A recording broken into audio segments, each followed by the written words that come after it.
ॐ तव कथामृतं तप्तजीवनं कविविदितं कल्मषापहं श्रवणमङ्गलं शिवदाततं भ्रुवे गिनन्ति जे भुरिदा जना। हरि ओम तत्सत, हरि ओम तत्सत, हरि ओम तत्सत। आज বিপদ্বারিণী পুজো।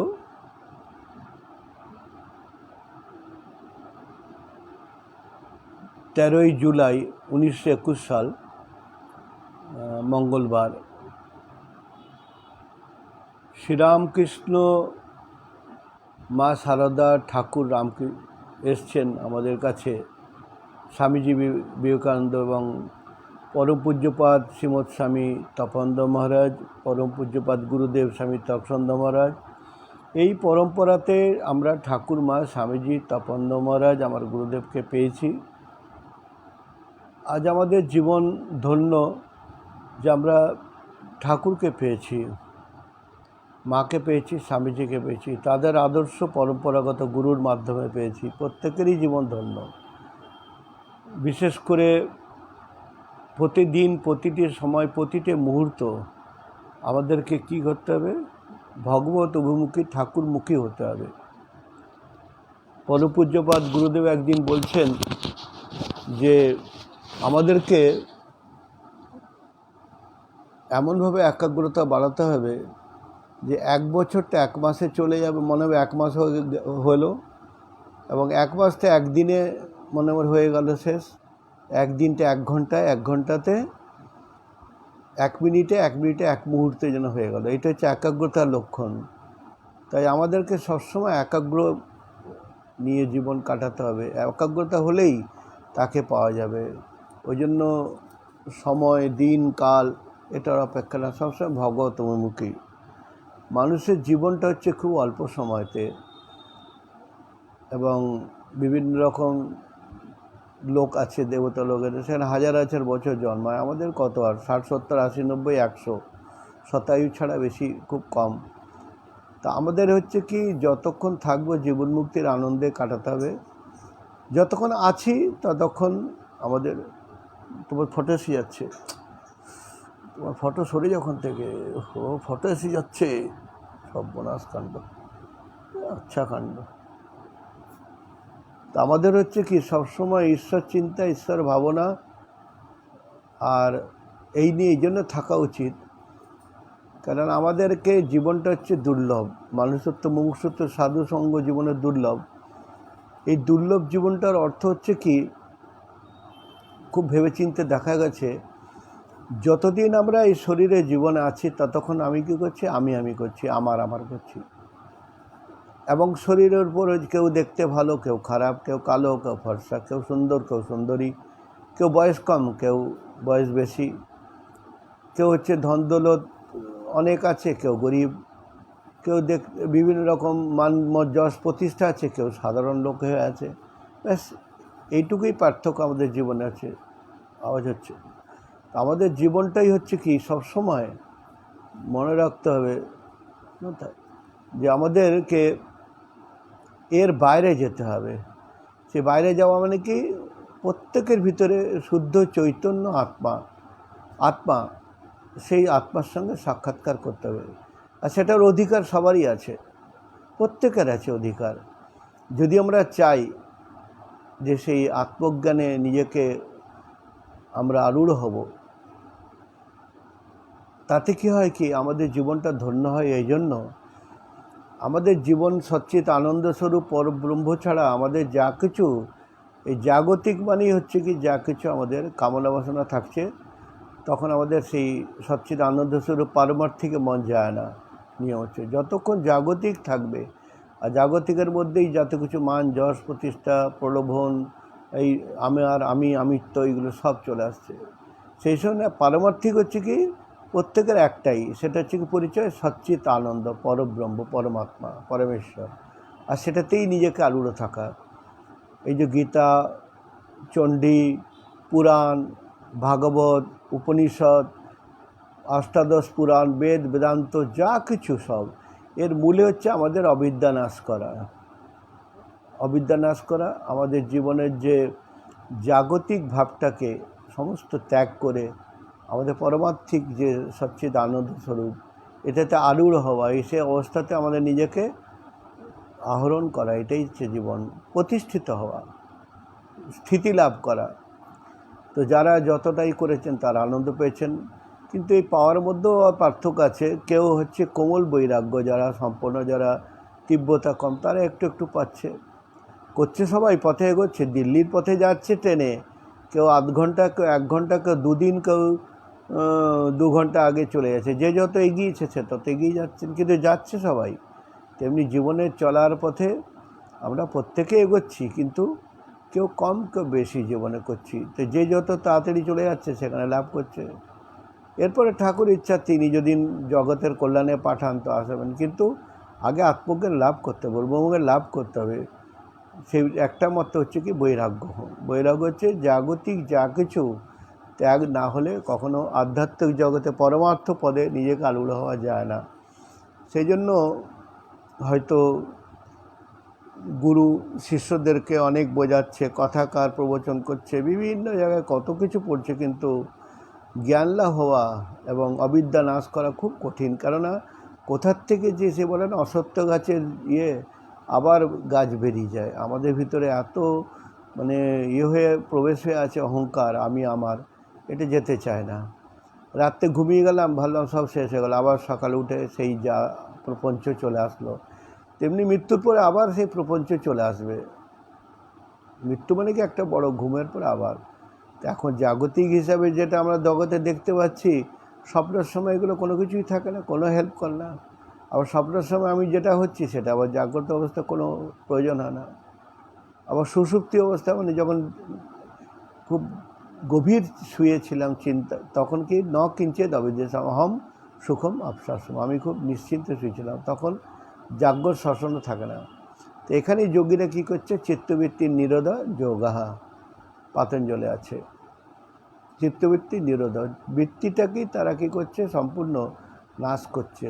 তো জাগতিক অবস্থায় যখন স্বপ্ন দেখছি তখন তো নাশ করা যায় না, তখন এটা কী করতে হবে, আমার নিবৃত্তিমূলক কাজে, যেমনি ভগবত বৃত্তি, ঈশ্বরীয় বৃত্তি, ভগবানের জন্য এই সব চিন্তাগুলো করলে হয় কি, ভ্রম দুটো আছে, জাগতিক যে ভ্রমগুলো জাগতিক ভ্রম, আর পারমার্থিক যে ওটাও জগতে যা যা করছে সব ওটাও ভ্রম, কিন্তু এটা বিজাতীয় সজাতীয় ভ্রম, এগুলো সম্বাদী ভ্রম। এটাতে আমাকে ভগবানের দিকে, ঈশ্বরের দিকে মনটা নিয়ে যায়। ওই জন্য যতক্ষণ নিত্য থাকছি ঠিক আছে, লীলা থাকলে ভগবান গুরুদেব ঠাকুর বলেছেন দাস্য সাক্ষ্য বাৎসল্য মধুর নিয়ে থাকতে।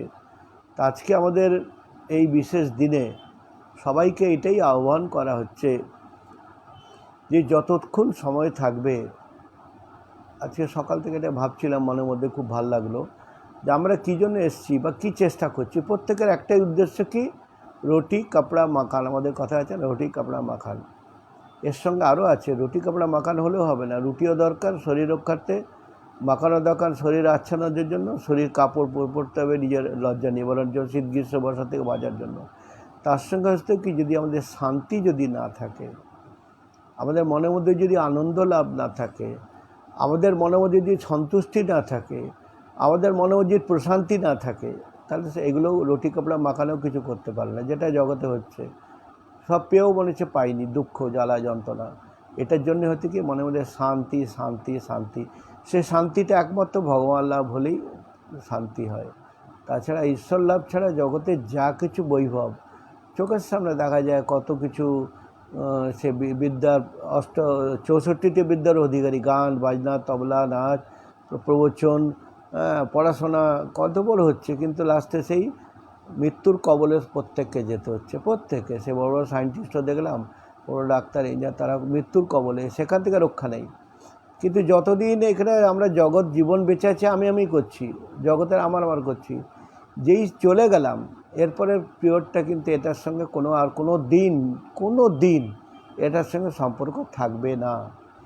যাদের 14 বছর 13 বছর 12 বছর মারা গেছে, আমি দৃষ্টান্ত দিই, বাবা মা এই ধরনের, এখন তারা যেখানে জন্ম নিচ্ছে, ওখানে গিয়ে যদি বলি তোমরা আমাদের বাবা ছেলে মা ছেলে, তারা হেসে উড়িয়ে দেবে, নাহলে পাগল বলবে, নাহলে আরও কিছু ভৎসনা করবে।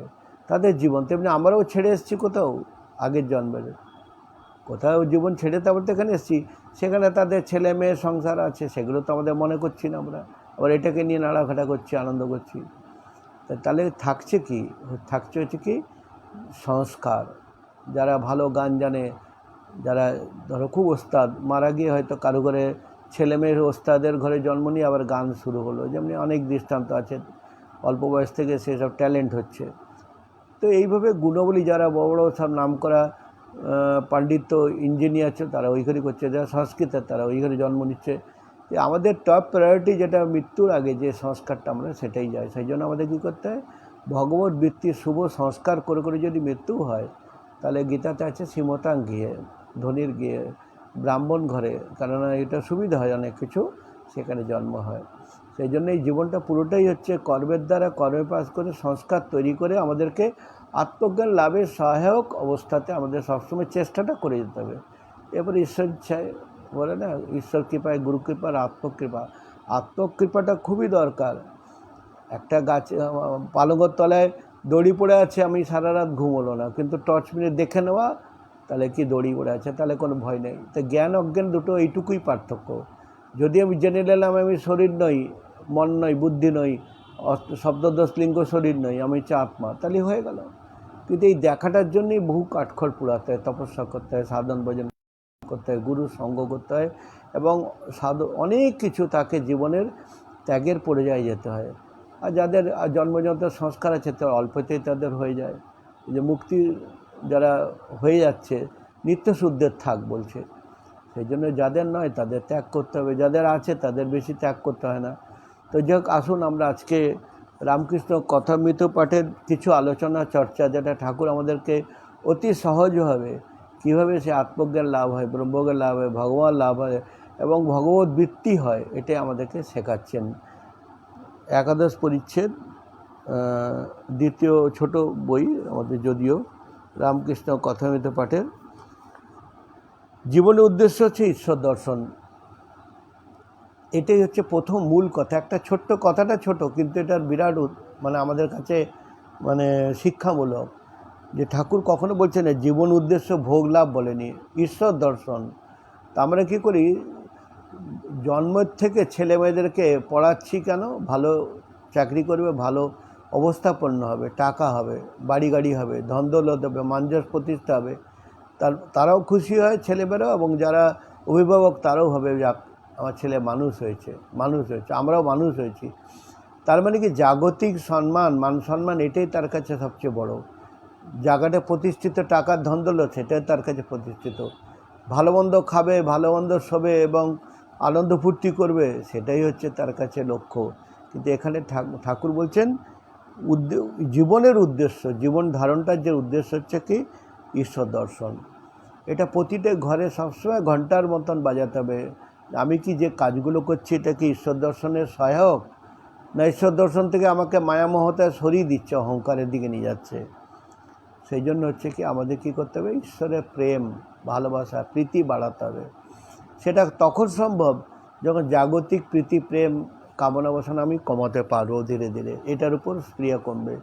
তা বলে কোথাও বলা নাই ভালো খাবে না, ভালো শোবে না, আনন্দ করবে না, সুখ স্বাচ্ছন্দ্য করবে না, সেটা বলা হচ্ছে না। প্রথম অবস্থায় সেটা ওটা আস্তে আস্তে হয়ে যায়, কিন্তু মনে রাখতে হবে যেন এর সঙ্গে আমাদের মনে থাকে ঈশ্বর দর্শনটাই হচ্ছে উদ্দেশ্য। সেই জন্য তার চিন্তা, তার স্মরণ সব কিছু করার পরেও সেটাকে আমাকে করতে হবে। তাই আজকে ঠাকুর কী করছেন, ঠাকুর বসে আছেন, বেলা 8টা হলো, রাখাল লাটু প্রভৃত ভক্তরাও আছেন, মণি মেঝেতে বসিয়ে আছেন, মণি মানে মহেন্দ্রলাল গুপ্ত। শ্রীযুক্ত মধুর ডাক্তার আসিয়াছেন, তিনি ঠাকুরের কাছে খাটটিতে উপরে বসিয়ে আছেন। মধু ডাক্তার প্রবীণ বলে ঠাকুরের অসুখ হইলে প্রায় তিনি আসেন। তো ঠাকুর সীতামূর্তি দর্শন, গৌরী পণ্ডিতের কথা। তো ঠাকুর বলছেন যে কথাটাই সচ্চিদানন্দে প্রেম। তো প্রেম মানে কি, জাগতিক সংসারেই যেগুলো প্রেম, এগুলো তো জড়মড় পঞ্চভূতের শরীরটাকে প্রেম করছি, এটা তো নশ্বর, এটাকে প্রেম করে না, বলছে সচ্চিদানন্দের প্রেম। আর এতে কোনো গোড়ামি থাকছে না, কৃষ্ণকালী শিবরাম থাকছে না। কারণ কৃষ্ণকালী শিবরামের মধ্যেও যে সচ্চিত আনন্দ আছে, পরব্রহ্মের মধ্যেও আছে, এবং আমার ভিতরে প্রত্যেকের চৈতন্য আত্মাতে সে সচ্চিদানন্দ আছে, সে সচ্চিদানন্দের প্রেম। বলছেন কীরূপ প্রেম, ঈশ্বরকে কীরূপে ভালোবাসতে হবে, গৌরী বলতো রামকে জানতে গেলে সীতার মতো হতে হয়। তো প্রেম মানে কি, প্রেমটা করতে গেলে একটা তো আমাদের দৃষ্টান্ত শেখাতে হবে, সেটা সীতার মতো। রামকে জানতে গেলে সীতার মতন প্রেম করতে হবে, এটা গৌরী বলতেন, ঠাকুর বলছেন। ভগবানকে জানতে গেলে ভগবতীর মতন প্রেম ভালোবাসতে হবে। তার মানে তাদের যে প্রগাঢ়তা, তাদের যে গভীরতা, তাদের যে একনিষ্ঠতা, তাদের যে ঐকান্তিকতা, এটা তাদের থেকে শিখতে হবে। কি, ভগবানকে হলো ভগবতীর মতন। ভগবতী যেমন শিবের জন্য কঠোর তপস্যা করেছিলেন, সেরূপ তপস্যা করতে হবে। তপস্যা মানে কি, একাগ্রতা, একনিষ্ঠ হয়ে তার চিন্তা, তার স্মরণ, এবং তাকেই ভালোবাসা, পৃথিবীতে আর কাউকে না ভালোবাসা, এটা হচ্ছে ভগবতীর ভালোবাসা। পুরুষকে জানতে গেলে প্রকৃতিভাবে আশ্রয় করতে হয়। তো এমনি নিয়ম হচ্ছে কি, যারা ধরুন স্বামী স্ত্রীর ভালোবাসা, তো প্রকৃতি আর পুরুষ এইভাবে একটা সাধারণ অর্থ বলা যায়। এমনি প্রকৃতির অর্থ আলাদা আমাদের, যে আর পুরুষ বলতে সেই পরম বস্তু পরমাত্মা। এখানে বলছে যে প্রকৃতি আশ্রয় করলে তাহলে পুরুষকে ভালোবাসাটা বোঝা যায়। সখী হবে, দাসী হবে, মাতৃভাবে। কখনো সখী হবে, কখনো দাসীভাবে, দাসীভাবে এবং মাতৃভাবে। আমি সীতার মূর্তি দর্শন করেছিলাম, দেখলাম সব মনটাই রামেতে রয়েছে। তার মানে কি, সীতার মূর্তি মানে সীতার ভাবে আরোপিত হয়ে সে নিজেকে সীতাই মনে করত, আর সবসময় রামের ভাবে ছিলেন। যৌনি, হাত পা, বসন প্রভৃতি কিছুতেই দৃষ্টি নাই। সীতার কি ছিল, সবসময় যেন জীবনটা রামময়, রাম না হলে, রামকে না পেলে প্রাণে বাঁচবে না, সবসময় রামময়। এটা প্রায় আমাদেরও দেখা যায় সংসারে, যারা স্বামী খুব অসুস্থ হয়েছেন, হয়তো আইসিইউতে আছেন, জীবন মরণ অবস্থায়, তখন তার শখসাদ থাকে না তার স্ত্রী, যদি সত্যি সত্যি হয় আর তার পতিদেবতাকে ভালোবাসে, কি করে প্রাণ বাঁচাবে? তার কাপড় চোপড় একটা পরতে পরে, খেতে খায়, শুতে শোয়, সবসময় মন পড়ে আছে পতির দিকে, কী করে পতি সুস্থ হয়ে ঘরে ফিরবে, আইসিইউতে আছে হয়তো, খুব সিরিয়াস অবস্থা। তো এইটাই সাধারণ জগতেই দেখা যায়। আর ভগবানের উপর প্রীতি ভালোবাসা, সীতার ভালোবাসা তো আরও গভীর, আরও গভীর। সেই জন্য তার শরীরের কোনো ইয়েতে, ইন্দ্রিয়তে তার মন থাকে না, সীতার ছিল না। হাত পা কোনো কিছুতেই তার মন ছিল না, বসন ভূষণও কিছুতেই ছিল না, দৃষ্টি নাই, যেন জীবনটা রামময়। রাম না থাকলে, রামের না পেলে প্রাণে বাঁচবে না, মনে আজ্ঞা, যেমন পাগলিনী আর কি। শ্রীরামকৃষ্ণ উন্মাদিনী, ইহা ঈশ্বরকে লাভ করতে গেলে পাগল হতে হয়। এটাই আসল কথা। যারা অতিরিক্ত সঙ্গীতজ্ঞ, তারা দেখা যায় ঘুমিয়ে ঘুমিয়ে সঙ্গীতের চর্চা করছে। কোনো একটা, হয়তো আমি একবার ছিলাম কঙ্কলে গেস্ট হাউসে, তখন আমার সঙ্গে একজন সাধুও ছিল, বয়স্ক। তো আমি জানতাম না, উনি বলছে আমি লাইট জ্বালিয়ে শুতে ভালোবাসি। আমি রাজি হলাম, লাইট জ্বালিয়ে আমি পছন্দ করি না, অন্ধকার করে শুই। কিন্তু বয়স্ক লোক, তিনি বললেন যখন বাথরুম যাবেন অসুবিধা, বড় লাইট, 200 লাইট ছিল আবার। তো দেখলাম রাত্রেবেলায় উনি কোনো রাগিনী গাইছেন, কোনো একটা রাগ, সাবরি চারা চারা কোচা তার করছে। আর লোকটা কি ঘুমোবে না আর কি, আমি ভালো করে তাকাচ্ছি, দেখছি না ঘুমোচ্ছে, আবার পাটা দোলাচ্ছে এমনি করে করে, শুয়ে চিতে, আর ওই রাগানি করে যাচ্ছে, আর তাল করছে, আর তান করছে, তারানা করছে, বন্দিশ করছে। আমি কিরে বাবা, লোকটা আচ্ছা তো, কি ঘুমোবে নাকি সারা রাত? আমি আর কিছু ডিস্টার্ব করলাম না, দেখছি সারা রাত ওই গাইছে, আবার ঘুমিয়ে পড়ছে, আবার গাইছে। আমি শুয়ে পড়লাম। নিয়ে ভোরবেলায় যখন একটু বেলা হয়েছে, আমি হাসতে হাসতে ওনাকে জিজ্ঞেস করছি, महाराज जी आप रात में क्या प्रैक्टिस करते थे, रियाज करते थे? बोले कि नहीं तो, जब रात भर गाना सुना है हमको, आप राग रागिनी ऐसे ऐसे राग, बोले सही, हमको तो पता नहीं। এইটা হচ্ছে কি, সে গান করতে করতে এমন সারা জীবন প্র্যাকটিস করেছে, অভ্যাস হয়ে গেছে, নিয়ে স্বপ্নের মধ্যেও গাইছে। তো এক ধরনের পাগল দেখা যায়। কোনো হয়তো রেলের বড় একজন গার্ড সাহেব ছিল, দেখা যায় রিটায়ার পরে পাগল হয়ে গেছে, দেখা যায় অটোমেটিকলি স্টেশনে আমি দেখতে পাওয়া যায়, পথে ফর করছে, এমনি করছে, ঝান্ডা দিচ্ছে, মানে পাগল হয়েছে, ওটা করে করে ওটাতেই মাথা ঘুরছে। সে ভাবছে গার্ড সাহেব বোধ হয়, অমনি করে ট্রেনটা ছেড়ে যাবে, হুইসেল দিচ্ছে, এও পাগল। কেউ কেউ আরও কিছু, সেই স্বামী বিবেকানন্দ বিদেশে বলছিলেন না, আমরা সব পাগল। তা থেকে লোকে অসন্তুষ্ট হয়েছিল, তারপরে বললো না, আমরা গানের পাগল, প্রেমের পাগল, ধনের পাগল, মাঞ্জসের পাগল, রূপ যৌবনের পাগল, আমরা পাগল বই কি। তো যে পাকে গল গিয়া ওই পাগল হয়। তো ঠাকুর সেই বলছেন যে আমাদেরকে কী করতে হবে, ঈশ্বরের জন্য লাভ করতে গেলে পাগল হতে হবে। আমরা সত্যি ঈশ্বরের জন্য পাগল নেই, আমরা পাগল বই কি সারাদিন টাকা টাকা টাকা, মানজস পাগল। যেমন দেখা যায় না বড় বড় নেতারা রাত নাই দিন নাই রোদের মধ্যে করে বেড়াচ্ছে, কিসের বড় হবে, মানে নেতা হবে বড়, হ্যাঁ এমএলএ এমপি হবে, এটাই লক্ষ্য। তার উদ্দেশ্য কি সবাই মানবে, নিজের সুখ স্বাচ্ছন্দ্য হবে, এই ছাড়া তো কিছু নাই। জগতের খুব কম দেখা যায় যারা লোকের কল্যাণের জন্য হয়, ওই প্রমোটারদের মতো 40-60, নিজের জন্য 60-40 জগতের জন্য, এটা দেখাই যাচ্ছে। নাহলে তো জগতের কল্যাণ হয়ে যেত। একমাত্র স্বামী বিবেকানন্দর মতন একজন, তিনি জগতের কল্যাণের জন্য তিনি নেতাও হননি, তিনি কোনো পদ প্রতিষ্ঠাও যাননি, কোনো এমএলএ এমপি হয়নি, কিন্তু কাজ করে পৃথিবী এখনও দেখছে যে হ্যাঁ স্বামী বিবেকানন্দ কী সেবা করেছেন। তার যোগ্য যারা এখন করে যাচ্ছেন সেই আদর্শতেই মঠ মিশন যারা সাধু সঙ্গে করে যাচ্ছেন, তারা নিঃস্বার্থ করে যাচ্ছেন কাজ, তারা কোনো এও নয় না কাজ করছেন। যাই হোক, তো এই পাগল হতে হবে। পাগল মানে কি ঈশ্বরকে পাওয়ার জন্য সবসময় নিজেকে একদম মস্ত হতে হবে, পাকে গলগিয়ে পাগল হতে হবে। কামিনী কাঞ্চের মন থাকলে হবে না। আবার এইটাও বলছে পাগল কারা হয় না, হতে পারে না কারো, তাদের কামিনী কাঞ্চনে মন থাকে।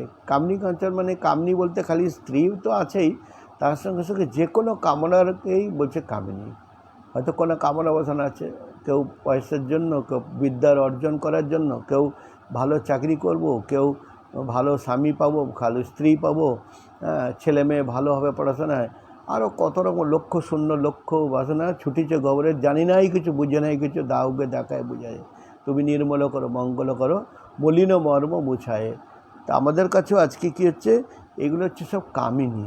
আর কাঞ্চন হচ্ছে কি বিষয়, বিষয় আর বিষয় মানে জগতে একটু শব্দস্পর্শ রূঢ় গন্ধ পাওয়ার জন্য যে লালসা আমাদের। কাঞ্চন মানে কি খালি পয়সা টাকা করি আর সোনা গয়না নয়, কাঞ্চন মানে বিষয়, বিষয়। তো আমাদের কাছে সেটাই মন থেকে থাকলে হবে না। তো তার মানে আমরা হয়তো একটু দেখাই আমরা ভক্ত, আমরা দীক্ষা নিয়েছি, আমরা পুজো পাঠ করছি, আমি বড় বড় দুর্গা পুজো করছি, আমি কালী পুজো করছি, পাঁঠা বলি দিচ্ছি, আর লোককে জানছি বিরাট পুজো করছি। বলছে একটাই পাগল হতে গেলে কী করতে হবে, মন থেকে কামিনী কাঞ্চন ত্যাগ। আর এগুলো করার পেছনে হচ্ছে কামিনী কাঞ্চন ত্যাগের জন্যই হচ্ছে কাজ। আর যদি মনের মধ্যে অহংকার বাড়াবার জন্য, আর যদি মনের মধ্যে কামনা বাড়াবার জন্য বা কোনো কামনা বাসনা পূর্ণ হওয়ার জন্য আমরা কী করছি, কালী পুজো করছি, অনেকে করে, বেশিরভাগ করে কালী পুজো করে কী জন্য, এই কামনাটা পূর্ণ হবে। তাহলে তো উল্টো আরও বেড়ি করে নিলাম, তাহলে আমি কোথায় পাগল হতে গেলাম। তার কারণে আমার নিজের প্রয়োজনে কালী পুজো করছি, আমার নিজের প্রয়োজনে দুর্গা পুজো করছি, আমি নিজের প্রয়োজন লোকমান্যের জন্য করছি।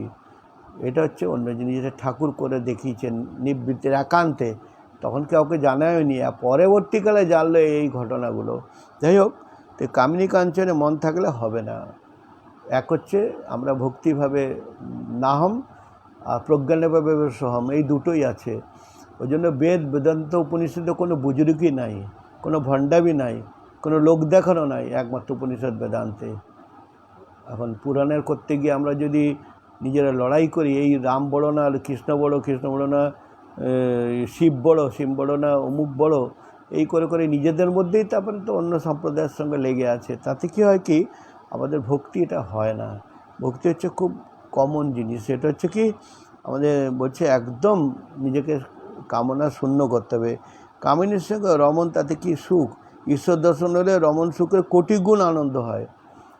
যে কোনো প্রাপ্তিতে যেটা একটা সুখ হয়, রমণ সুখ, এখানে ঠাকুর দৃষ্টান্ত দিয়ে কামিনীর সঙ্গে রমণ হচ্ছে কি, তাতে কী সুখ আছে। ঈশ্বর দর্শন হলে রমণ সুখের কোটি গুণ আনন্দ, এটা বুঝাতে পারছে না আনন্দটা।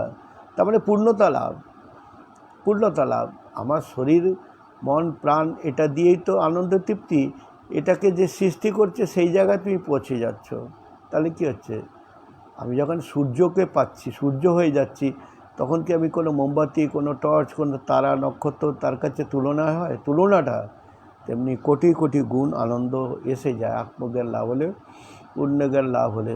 সেটা হচ্ছে, আর গৌরী বলতো মহাভাব হলে শরীরের সব ছিদ্র হয়ে যায়, হ্যাঁ লোমকূপ পর্যন্ত মহাজনী হয়ে যায়, আর এক একটি ছিদ্রে আত্মার সহিত রমণ সুখ বোধ হয়।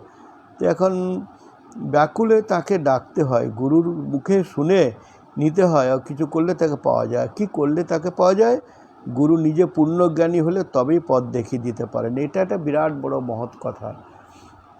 যে ক্লাসিক্যাল গান যেমনি বড় বড় পণ্ডিত যদি থাকেন সেই পড়ে ওই জায়গা পর্যন্ত তাকে নিয়ে যেতে পারবে। যে ছোটোখাটো গান শিখেছে, দু চারটে ভজন শিখেছে, সে ভজনই শেখাবে, এর বেশি পারবে না। তেমনি এই আধ্যাত্ম জগতে যদি আত্মজ্ঞান যে লাভ করেছেন, যে পূর্ণজ্ঞান লাভ করছেন, তিনিই বলছে গুরু নিজে পূর্ণজ্ঞানী হতে হবে। পূর্ণজ্ঞানী মানে কি, যে মায়া মমতা ত্যাগ করে আত্মজ্ঞান লাভ করে ব্রহ্মজ্ঞান লাভ করে নিজেদের আরও হয়ে আছেন, তিনি কী করে তার পথ দেখে নিতে পারবেন। তার মানে কি, পথ দেখানোর পথে অন্য আরও সব করবে একটা সীমিত অবস্থা পর্যন্ত। যে একটু গান শিখেছে সে সারে গান শেখাবে, দু চারটে রাগ শেখাবে, দু চারটে ভজন দেবে, গান দেবে, ওইখানে পর্যন্ত হয়তো 1 to 2nd ইয়ার 3rd ইয়ার।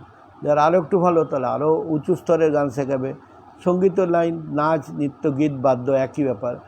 যে পূর্ণ অবস্থায় পৌঁছেছে, হয়তো আমরা বলি না কোনো ডাক্তার দেখাতে গেলে যে ছোটোখাটো MBBS করছে সে এক ধরনের চিকিৎসা করে, তার থেকে যে স্পেশালিস্ট করে, যে বলে আমরা খুব ইন্টারন্যাশনাল ফিগার এই ডাক্তারটা, তখন আমরা সেখানেই যাই। কেন? তার মধ্যে অভিজ্ঞতা, তার মধ্যে শুদ্ধতা, তার যে দেখার যে শৈলী অনেক উন্নত মানের, উন্নত, সে অনেক কিছু জানে। তেমনি গুরু লাইনও হচ্ছে যিনি পূর্ণজ্ঞানের হচ্ছে কি, যে সবসময় ঈশ্বর চিন্তা, ভগবত চিন্তা, আত্মচিন্তনে ডুবে আছে, সে পূর্ণজ্ঞানী, তবেই সে পথ দেখে নিয়ে যেতে পারে। পূর্ণজ্ঞান হলে বাসনা যায়। তো বাসনা মানে কি, আমাদের পিছনে যে কামনা বাসনা থাকে, অনেকে কি হয়, গুরু হয়ে অনেক চেলা করবার চেষ্টা করছে। ওই জন্য শাস্ত্রে বারবার সাবধান করেছে, লোকই শোনা, বৃত্তই শোনা, পুত্রই শোনা। এতেই সাধারণ, এটা ওপেন বলে দিয়েছে, লোকই শোনা, অনেক লোক মানবে, যশ করবে। দেখা যায় অনেকে যারা গুরু হয়েছেন বা শাস্ত্র, এগুলো হচ্ছে জাগতিক গুরু। আধ্যাত্মিক গুরুর আলাদা জিনিস। তো তার মধ্যে লোকই শোনা, অনেক লোক মানবে, অনেক ভক্ত হবে, লক্ষ লক্ষ দীক্ষা দেবে, ফর্ম ফিল আপ করবে, ইন্টারভিউ নেবে, এগুলো দীক্ষার ব্যাপার। তার আধিকারিক কিছু না, ওইগুলোই ব্যাস। তারপরে কী হবে, আমার 50,000 ভক্ত, আমার 1 লাখ ভক্ত, আমার কোটি কোটি ভক্ত, তো হচ্ছে তা কি? আবার করতে গিয়ে যারা গুরু স্থানীয় সেইগুলো করছে, তাদের কী হচ্ছে, এখন শ্রী হোটেলে আছেন সব, আর বলা ওখানেই তারা ভোগ করছে, তাদের তো যোগ্যতা লাভ করেনি গুরুর জায়গায়, কিন্তু গুরু হয়ে গেছে। যাই হোক, তো পূর্ণজ্ঞান লাভ হলে কোনো বাসনা তার মধ্যে থাকবে না, একদম কোনো বাসনা, মানে কি, জাগতিক বাসনা না করে আধ্যাত্মিক বাসনা থাকবে তার মধ্যে, যেন ভক্তদের কল্যাণের জন্য, জগতের কল্যাণের জন্য। এগুলো হচ্ছে কি সাত্ত্বিক, এগুলো হচ্ছে কি, যেমনি বলছে না, মিচিরি চিনির মধ্যে নয়, হেলেঞ্চা শাকের মধ্যে নয়, তেমনি এই বাসনাগুলো লোকের কল্যাণার্থের, সেটা আলাদা জিনিস। তাও আত্মজ্ঞান লাভ করে, ব্রহ্মজ্ঞান লাভ করে, ঈশ্বর চিন্তা করে, সেইখানে আরূঢ় হওয়ার পরে পরিপক্ক অবস্থায় যখন গুরুদেবের আদেশ পাবে, চাপরাস পাবে ভগবানের, তখনই সে গুরু হওয়ার যোগ্য হয়। তো সেই পূর্ণজ্ঞান হলে বাসনে যায়। 5 বছরে বালকের স্বভাব হয়ে যাচ্ছে। 5 বছরে বালক মানে কি, তার ভিতরে নির্বিকার, তার মধ্যে সত্য রজতম তিনটেই থাকছে না। সে বিরাট পণ্ডিত, জ্ঞানী, গুণী, আমি বিরাট বড় একটা শিশুর সঙ্গে তুলনা করে। কিন্তু সাধারণ যারা জাগতিক তারা, তাদের একটা বলে আমি গুরু, ব্যাস একটা আলাদা খাওয়া দাওয়া শোয়া, তার চালচলন দেখলে বলে গুরু গুরু ভাব তাকে, তার শিষ্যরা থাকে। শিশুর মধ্যে 5 বছর থাকে না, তাকে যে সাজিয়ে দেওয়া যায় যেমনি থাকে না, সেই গুরু যারা বাসনা করেন তাদের লক্ষণ হচ্ছে শিশুর মতন হয়ে যায়, তার সত্যগুলো থাকে না। রজগুণ, এই বড় হবে, এ হবে, সে করবো, সেটাও থাকে না। যদি থাকে তাহলে সেই গুরুর পদবাচ্য নয়, পূর্ণজ্ঞানী নয় সে। আর রজগুণ। আর তমগুণ হচ্ছে কি, কামনা বাসনা, যারা খুব প্রমাদগ্রস্ত অবস্থায় জীবন কাটাচ্ছে, লোভ, মোহ, কাম, ক্রোধ সব আছে এখনও তাদের মধ্যে দেখা যায়। অনেকের মধ্যে হয়তো হয়ে গেছে, কিন্তু এগুলো আছে তমগুণ, তাহলে সেও পূর্ণজ্ঞানী নয়। তাহলে পূর্ণজ্ঞানী হতে হবে কি, বাসনা ত্যাগ করতে হবে। আর শিশুর মতন 5 বছর বালকের মতো স্বভাব হয়। দত্তাত্রেয় আর জড়ভরত, এদের বালকের স্বভাব হয়েছিল। দত্তাত্রেয়, এগুলো দৃষ্টান্ত আমাদের অনেক দিয়েছেন উনি। জ্ঞানীর সব বাসনা যায়, যা থাকে তা কোনো হানি হয় না, যেটুকু কামনা বাসনা থাকে হানি হয় না। পরশমণিকে ছুলে তরবার সোনা হয়ে যায়, পরশমণিকে ছুলে তরবার সোনা হয়ে যায়, তখন আর সে তরবারের হিংসা কাজ হয় না। এগুলো হচ্ছে ঠাকুরের যে কথাগুলো আমরা মুখস্থ করে নিয়েছি, আমরা লোককে উপদেশ দিচ্ছি, কিন্তু দেখা যায় কি, এগুলো আমাদের ঠিক মনন করি না, বিশ্লেষণ করছি না। আমরা রিসার্চ করছি বড় বড় ডাক্তার অন্যদিকে, কিন্তু আমাদের যে কি বলতে চেয়েছেন, যে হিংসার কাজ হয় না। হিংসার কাজ মানে কি, আমরা প্রতি মুহূর্তে হিংসা করছি, দেশ করছি, জেলাসি করছি, লোকের একটু কিছু ভালো হলে করছি। তার মানে কি, আমরা স্পর্শমণির সোনা হইনি। সোনা হয়ে গেলে এগুলো আর আসবে না, তার সে একদম তন্ময়। তাই জন্য আমি এড়িয়ে যাওয়া আলাদা, না দেখা আলাদা। দেখলে আবার যদি ইরিটেট হচ্ছে, তার মানে কি এখনও পূর্ণ যায়নি। তাই জন্য তরবারের হিংসা কাজ হয় না। সেরূপ জ্ঞানীর কাম ক্রোধের কেবল ভঙ্গিটুকু থাকে। যেমনি তরবালটা দেখতে তরবাল, কিন্তু সোনার তরবাল, তাতে আর কোনো কিছু করা যায় না। তেমনি জ্ঞানীর যেটুকু থাকে ভালোবাসা, প্রীতি, প্রেম, সে গুরুর থেকে আমরা পাই না কি, অনেক পেয়েছি। ওইটুকু জাস্ট একটা কামক্রোধের কেবল ভঙ্গিটুকু থাকে, নামমাত্র, তাতে কোনো অনিষ্ট হয় না। হ্যাঁ, তাই হচ্ছে এগুলো মনে মনে ধারণা চাই। বলছে আপনি যেমন বলেন জ্ঞানী ত্রিগুণের অতীত, সত্য রজতম কোনো গুণের বশ নয়, এরা তিনজনই যাক, এগুলোকে ধারণা করতে হবে। হ্যাঁ, তো যাক, আজকে আমাদের রামকৃষ্ণ কথামৃত পাঠের যে পর্যায়ে আমরা আলোচনা চর্চা করলাম, আমাদের কাছে এটা বিরাট মহৎ, যেটা শুনলাম আমাদের মধ্যে একটা প্রেরণা এলো। আর সেটাকে আমরা কি করব, নিজের জীবনের প্রতিপালন করার চেষ্টা করব, যাতে আমাদের মধ্যে এটা অবগতি হয়। ঠাকুরের কথাগুলো যেন ভিতরে মনে মনে করে, আর সেটা পালন করতে হবে। খালি পড়লাম আমরা রামকৃষ্ণ ভাবধারে, আমি এত বছর দীক্ষা নিচ্ছি, অমুক নন্দের কাছে দীক্ষা নিচ্ছি, এটা বলে লাভ নাই। নিজেকে কিছু করতে হবে। গুরু তোমাকে পথ দেখিয়ে দিবে, গুরু তোমাকে অনেক কিছু সাহায্য করবে, তোমাকে তো হতে হবে। তাই আজকে আমরা কথামৃত পাঠ যে পেয়েছি, এটুকু আলোচনা করলে এর মধ্যে অনেক কিছু আছে শোনার, বোঝার। এখন আমরা সঙ্গে সঙ্গে তুলনা করি, কে কত ভালো পাঠ করছে, কে কত দেখতে সুন্দর, কার কত অভিজ্ঞতা। হ্যাঁ, এই নিয়ে আমরা আবার যেমনি ডাক্তার, ইঞ্জিনিয়ার মধ্যে তারতম্য করি, আধ্যাত্মিক লাইনেও তারতম্য করি। কে দেখতে সুন্দর, কে কত ভালো কথা বলছে, অমুক নন্দ খুব ভালো বলছে, অমুক বিদেশ থেকে বলছে, এইসব আবার তারতম্য। আরে বাবা, তোমার যেটুকু শুনছো সেটা কাজে লাগাও। একটা যদি সাধারণ থেকে সাধারণ, অনেক উত্তরকাশীতে এমন সাধু, তারা পণ্ডিত নেই, দেখতেও ভালো নয়, কিন্তু ব্রহ্মজ্ঞ পুরুষ, আমার মহারাজ নিজে বলেছেন, তাদের চরণ থালে পড়লে তাহলে দৃষ্টান্ত পাওয়া যায়। আবার অনেকে চাকচুক, দেখতে খুব কিন্তু ভিতরে তার ভাড়ে বাবা নেই, কিছুই নাই। তাদের ভিতর দুঃখ জ্বালা যন্ত্রণা যাবে কী করে, নিজের তো তৈরি হয়নি। তো আজকে আমরা কি করব, সবসময় আমরা গুণগ্রাহী হব, আর লোকের ভালোটাই দেখব। আর ঠাকুর বলছেন পূর্ণজ্ঞানীর লক্ষণ যেটা, সে একদম শিশু, ত্রিগুণাতীত অবস্থা হয়ে যাবে। এই বলে রামকৃষ্ণ কথামৃত পাঠের আমরা আজকে ওম শান্তি করছি। ওম নিরঞ্জনং নিত্যম অনন্তরূপং ভক্তানুকম্পাধিত বিগ্রহম বৈ ईशावतारं परमेश मिड्यतं रामकृष्णं शिरसा नमामि। ओम जय श्री गुरु महाराज जी की जय, जय महामाई की जय, जय स्वामी जी महाराज जी की जय, जय भागवत भक्त भगवान की जय, जय गंगा माई की जय, जय आपन अपन गुरु महाराज जी की जय। ओम पूर्णमदः पूर्णमिदं पूर्णात् पूर्णमुदच्यते पूर्णस्य पूर्णमादाय पूर्णमेवावशिष्यते। ओम शांति शांति शांति। हरि ओम तत्सत, हरि ओम तत्सत, हरि ओम तत्सत। बंद करते, बंद करते, बंद करते।